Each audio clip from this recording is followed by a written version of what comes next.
गणपति बाप्पा मोरया। विघ्नहर्ता भगवान गणेश की कृपा सदा सर्वदा आप पर बनी रहे। आज के इस वीडियो में हम जानेंगे ज्येष्ठ मास में संकष्टी चतुर्थी का व्रत किस दिन रखा जाएगा, इसके शुभ मुहूर्त क्या है, इसकी पूजा विधि, साथ ही हम जानेंगे इसकी व्रत कथा भी। तो चलिए शुरू करते हैं। सनातन धर्म में संकष्टी चतुर्थी का बड़ा ही विशेष महत्व माना जाता है। इस दिन विघ्नहर्ता गणेश की पूरी श्रद्धा के साथ व्रत और पूजा करने से भगवान गणेश अपने भक्तों के सभी प्रकार के संकटों को दूर करते हैं। ज्येष्ठ मास के कृष्ण पक्ष की संकष्टी चतुर्थी को एक दंता संकष्टी चतुर्थी के नाम से जाना जाता है।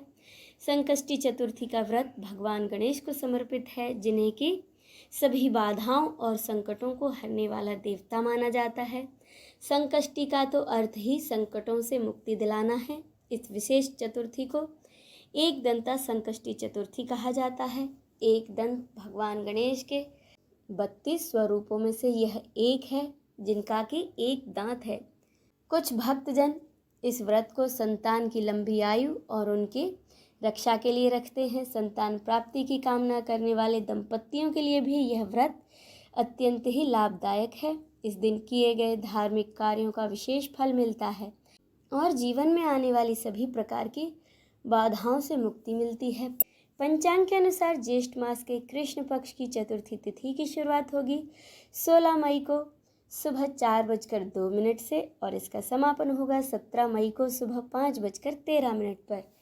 संकष्टी चतुर्थी का व्रत शाम को चंद्रमा को अर्घ देने के बाद ही पूरा माना जाता है, इसीलिए यह व्रत 16 मई को रखा जाएगा। अब जाने पूजा विधि। इस दिन सुबह जल्दी उठकर स्नान आदि से निवृत्त हो स्वच्छ वस्त्र धारण करें। फिर भगवान गणेश का ध्यान करते हुए व्रत का संकल्प लें। अब घर के मंदिर की अच्छे से साफ सफाई करें और या तो घर के मंदिर में या फिर किसी एक चौकी पर पीला या लाल कपड़ा बिछाकर भगवान गणेश का आवाहन करते हुए उनकी मूर्ति या फोटो की स्थापना करें। अगर आपके पास भगवान गणेश की मूर्ति है तो उसे गंगा जल से स्नान कराएं, या फिर आपके पास उनकी फ़ोटो है तो उस गंगा जल के छींटे मारकर साफ कपड़े से पोंछ दें। फिर भगवान गणेश को लाल या पीले रंग के वस्त्र अर्पित करें। भगवान गणेश का तिलक करें। भगवान गणेश को पीले या लाल फूल और दुर्वा घास अवश्य अर्पित करें, क्योंकि दुर्वा उन्हें अत्यंत प्रिय है। इसके बाद गणेश जी को मोदक, लड्डू, फल और अन्य मिष्ठानों का भोग लगाएं, घी का दीपक जलाएं, धूप जलाएं और अंत में उनकी आरती करें। पूजा करते समय भगवान गणेश के मंत्रों का जाप करें, जैसे कि ओम गण गणपते नमः या फिर ओम वक्रतुंडाय हुम। एक दंता संकष्टी चतुर्थी की व्रत कथा सुने या फिर पढ़ें। रात में चंद्र दर्शन करके चंद्रमा को अर्घ देने के बाद ही अपने व्रत का पारण करें, क्योंकि संकष्टी चतुर्थी का व्रत रात में चंद्रमा को दर्शन और उनकी पूजा के बाद ही खोला जाता है।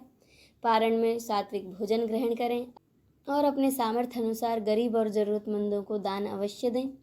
अब सुने इसकी व्रत कथा। एक दंता संकष्टी चतुर्थी की वैसे तो कई कथाएं प्रचलित हैं। उनमें से ही एक लोकप्रिय कथा के अनुसार एक बार मदासुर नामक एक राक्षस ने देवताओं को बहुत परेशान कर रखा था। तब सभी देवताओं ने भगवान गणेश की शरण ली और भगवान गणेश से मदासुर से मुक्ति दिलाने की प्रार्थना की। देवताओं की प्रार्थना सुनकर भगवान गणेश ने एक दंता रूप धारण करके मदासुर का वध किया और सभी देवताओं को मदासुर के अत्याचारों से मुक्ति दिलाई। इसीलिए इस दिन भगवान गणेश के एक दंता स्वरूप की पूजा करने से भक्तों को सभी प्रकार के संकटों से मुक्ति मिलती है। 16 मई शुक्रवार को चंद्रोदय होगा रात 10:39 पर, यानी कि रात 10:39 पर चंद्रोदय होगा। हालांकि ये समय शहर अनुसार थोड़ा अलग भी हो सकता है। तो ये तो थी संकष्टी चतुर्थी से जुड़ी कुछ खास जानकारी। उम्मीद है आपको वीडियो अच्छा लगा होगा। जय श्री गणेश।